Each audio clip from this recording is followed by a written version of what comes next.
अभी जस्ट कुछ टाइम पहले ही आर्टेमिस 2 के क्रू ने स्प्लैश डाउन किया है पैसिफिक ओशन में। एंड सबसे अच्छी बात यह है कि ये चारों एस्ट्रोनॉट्स बिल्कुल ही सेफ हैं। एंड जो री एंट्री थी, जो सबसे डेंजरस पार्ट था इस मिशन का, वो बहुत अच्छे से एग्जीक्यूट हुआ। अब इस री एंट्री के बाद जब स्प्लैश डाउन हुआ तो एस्ट्रोनॉट्स को निकाला गया बाहर चारों को, एंड एक एक करके हेलीकॉप्टर से एक शिप पर ले जाया गया, जहां पर वो थोड़ी देर बैठे एंड अब उनको मेडिकल टेस्ट्स के लिए ले जाया जाएगा लैंड पर। और जब मैं ये लाइव स्ट्रीम देख रहा था, मैं देख रहा था कि एस्ट्रोनॉट्स कितने ज्यादा खुश हैं इस मिशन से वापस आकर, क्योंकि क्रिस्टीना एकदम सेलिब्रेट कर रही थी, विक्टर सेलिब्रेट कर रहे थे।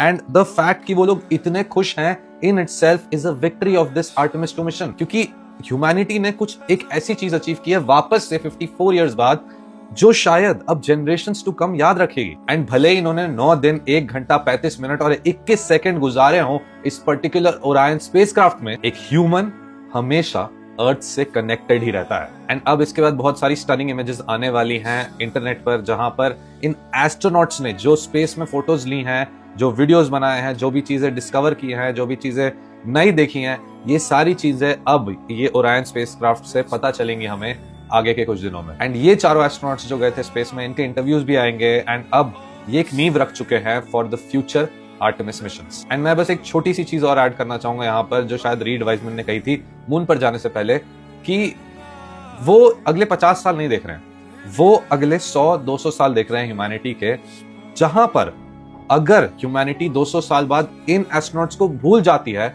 तो वो इस आर्टेमिस मिशन की सबसे बड़ी सक्सेस होगी, क्योंकि उसका मतलब होगा कि ह्यूमंस मार्स तक पहुंच चुके होंगे, सैटर्न के मून्स पर रह रहे होंगे, या शायद कुछ ऐसा बना लिया होगा जो ह्यूमंस ने अभी तक सोचा भी नहीं कि वो बनाएंगे फ्यूचर में। एंड यही सारी चीजें सोचने पर ही गूज़बम्प्स आ जाते हैं। And that is the beauty of being a human.